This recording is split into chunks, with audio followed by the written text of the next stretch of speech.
Welcome to live instrument and modification testing with the Chicago Spiritwave Whisper Box.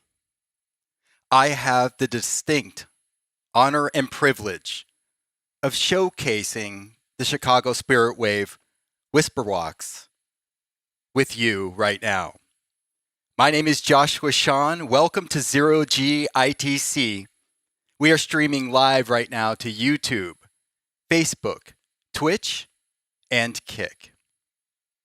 Now, normally I feature a Zero G ITC device for live instrument and modification testing. But tonight I'm featuring the Chicago Spiritwave Whisper Box because I have had the honor and privilege of being called upon to work on this device in the digital realm, as it is an all analog device.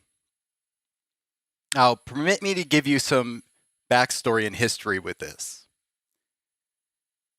The Whisper Box was created and engineered by Andrew Openlander of Chicago Spiritwave. Daniel Roberge of Big Beard Studios joined along for the research and theory of this device.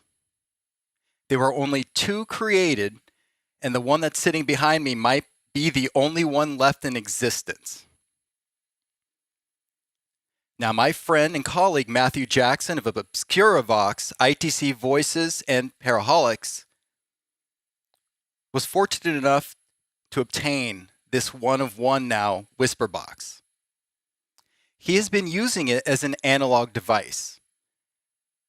But he called upon me to say, you know, Josh, with your zero gain stall that engages signal processing, signal focusing, and adaptive filtering, let's try and pull those whispers out of the Whisper Box. Because there's communication in the analog format, but we want to dig deeper. We want to find out what else is there. So I was called upon for the measurements, code, DSP, and adaptive filtering. And tonight, I'm going to showcase the early stages of my work. Instead of waiting 6 months down the line, when it's a whole different beast and animal and it's working much more efficiently and much better than it is right now, I want to showcase the early stages because that's what I'd like to do here on this channel with Zero G ITC, is showcase not only the finished product, but the early stages to watch its development. Now, let me give you a little history about the Whisper Box. What exactly is the Whisper Box? The Whisper Box is a combination of an antenna, a Tesla coil, two electret microphones, which correlate with a loopback function with two 1-inch speakers. It has one unbalanced 1/4-inch TS output and dual RCA unbalanced outputs. It also has the ability to create reverberation, to create an atmosphere or resonance with the other components that are acting within the device. If you're joining me live, thank you so much. I so appreciate that. Sherry, how are you? Renee, how are you? So good to see you. Thank you so much. So as I talked, this device was aptly named Whisper Box. Why? Because it produces whisper-type talking and intelligent transcommunication. However, not only can it do that on the analog side, but we're going to hear it in more detail on the digital side. There are 3 modes we're roughly working with now with all these components. And my colleague Matthew Jackson has temporarily named these Whisper Mode, Talk Mode, and Scream Mode. This thing can scream if we want it to. There's a Tesla coil and an antenna inside. We can get really crazy with this. Oh, good, Sherry Lee. I'm doing great. Thank you. How are you? So thank you so much for joining me. This is going to be an interesting experiment. So with all these components, it can function as an analog device, and it can also function when translated to the digital world as a digital device. So it's an amazing device that Andy and Daniel worked on, and I, again, am so grateful for the opportunity to not only work on this, but be a part of the team to help bring these voices or these whispers forward. Let me check my notes here to make sure I've told you everything about the Whisper Box. I believe so. Oh, there is one more thing I wanted to mention. The Whisper Box in its analog form does work, does produce those communication, disembodied voices. Even with a handheld digital recorder recording the ambience around the Whisper Box, you can pick up a tremendous amount of communication. However, when moving this into the digital realm, we need to use an amplifier or preamplifier in this case. So I have hooked up a 6-transistor topology preamp, providing 75 decibels of clean, transparent gain for this device. So the preamp will not add anything in this situation to the device. I believe the total harmonic distortion on this preamp is below minus 116 decibels, and we're talking about a dynamic range of minus 122, 123 DNR. So the preamp will not get in the way of coloring or adding to the Whisper Box. Thank you guys so much for joining me live. Ronald, thank you so much. I appreciate it. I'm very grateful. So what we're going to do now is I'm going to allow you to hear this device analog from a microphone in the room, and then I'm going to mute that, and I'm going to move it to the digital side. So we're going to hear the analog portion coming out of the 1-inch speakers as it is, and then we're going to move over to the digital side. And tonight we're only going to listen to the whisper mode of the 3 modes. We're going to listen to the whisper mode. And I am not going to talk through this session, maybe but once or twice, because again, we're listening for whispers. We're listening for whispers. So I mainly want to document how this sounds live in the moment and then go from there. All right, let me get this set up here. Excellent, okay. And then, so again, the signal chain here is the Whisper Box going into my device for signal processing, adaptive filtering, and then going to you. Okay, I'm now going to pull up the microphone that's in the room next to the Whisper Box so we can hear this analog out of the 1-inch speakers for a few minutes. We can hear the antenna, the Tesla coil, the electric mics working along with slight reverberation, and then we'll move into the digital side. So I'm going to be quiet as I play this for about a minute or two as just an analog instrument.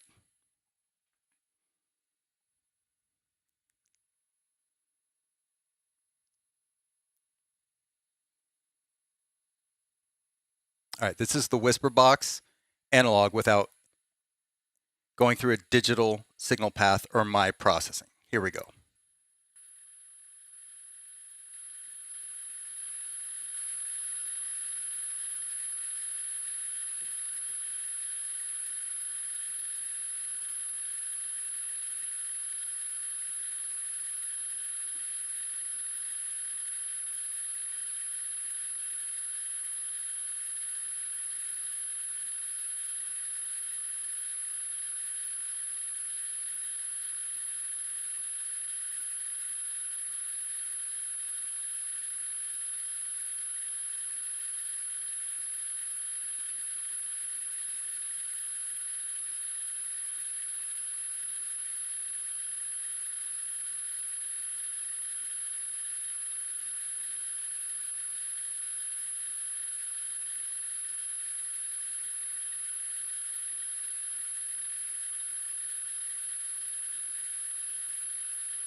Okay. Let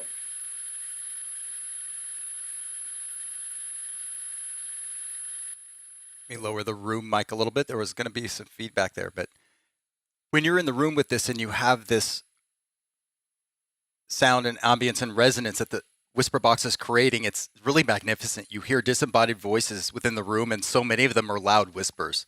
So it really is an effective analog device when you're here with it in person. I can't stress that enough. It really makes a huge difference. Now what I'm going to do is I'm going to run it through my preamp, my signal processing, adaptive filtering, and we're going to listen to see the early stages of my work with the measurements and the code and the DSP and the adaptive filtering to see what we have so far.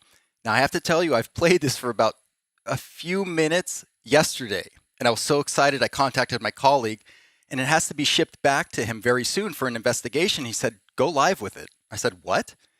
I said, we're not even close to being done. We still need many months of development and working with this. He says, no, go live. So we're really going to show the early stages of this, and I hope it gives a good representation of what it can be or where it's going. So here we go. Let's run it through the digital signal path.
Wow. So when Andy created this device and named it the Whisper Box based on the device being all analog, I can concur, once I run it through a digital signal path, that it was appropriately named the Whisper Box. I hear a ton of whispering at multiple decibel levels, especially at least through the headphone amp I'm using and monitoring here in real time in my lab. I don't know if I hope it's coming across to you, but I'm definitely hearing whispers. Now remember, this is the earliest stages of my role with this device. I literally I finished my measurements over a great deal of time, my code, my DSP. Recently, just this week, loaded it up, had a little bit of time yesterday to test it, and we're going live. So much of this was also new to me. What I noticed is the Tesla coil in the device is very sensitive, and I feel like they might be manipulating or using it because I'm hearing a change not only in the fundamental frequency, but in how the whispers are coming through. I hope you were able to wear headphones. It probably was a more discerning experience than maybe your phone or your speakerphone. So, Sherry Lee, I did want to answer your question quickly. This device was created to whisper, the Whisper Box. So we are listening for whispering. And again, this is the earliest stages of this device. This portion of 0GITC is live instrument and modification testing. So on this portion of the show, or for 0GITC, we generally will try devices in their earliest stages. Now, Andy finished the analog device a long time ago. The analog device is done, and it's great, and it works great. When you're in the room with it, you will hear disembodied voices and whispering. It's incredible. However, it does have outputs to be amplified and eventually run into the digital realm. So that's where I'm picking up where that left off. So this is my earliest work, but 6 months from now, I can tell as I hone in my measurements, I hone in my code, and we really get this thing efficiently talking, I can hear where the whispering is, and we're just going to zero in on it. So I am so excited to find out where this is going to be. To follow the Whisper Box's progress, this box is leaving my hands this week, possibly as soon as tomorrow. It's going back to my colleague Matthew Jackson of Obscuravox. He's going to be taking this out and testing this in the field, and I will be making progressions each and every time he goes and investigates with it. So in the coming months and following into next year, please subscribe to Obscuravox and Paraholics to check out the Whisper Box live in the field and follow the progressions I'm making behind the scene with the digital signal path. Also, please subscribe to Chicago Spiritwave, Andrew Openlander, who created this device. Again, the Whisper Box is 100% Andy's creation. I had nothing to do with the inception of the analog device. I am simply working with the digital area and going forward. But please follow Chicago Spiritwave, Andrew Openlander's work, and please follow Spiritwaves as well on YouTube. They have a tremendous amount of information on the Whisper Box. And on Chicago Spiritwave, Andrew's channel, he goes into further detail how the analog device was made. So I greatly, greatly appreciate you being here with me for this early test of the Whisper Box, just to see how it can do. And I can conclude so far, at least from what I can see, that there is whispering there, not only in the analog realm, but also in the digital realm. So we'll work over the coming months to zero in on that and really focus as much as we can on those whispers coming in, that if you had headphones on, they were coming in from the left, the right, from everywhere. This, the positioning of the whispers were just, they seem to be surrounding they seem to be surrounding the operator in like a 360 surround sound effect, even though it's not. It's just simply stereo. So a really incredible device that you've built, Andrew. Chicago Spiritwave, thank you so much. It is an honor. Thank you, Matthew Jackson, for allowing me to jump on this project and be the digital guy. I don't know what you'd call me. I guess the digital signal path guy for this device. And thank you all so much for your consideration and being here with me for this live test. I will see you all soon. Love you.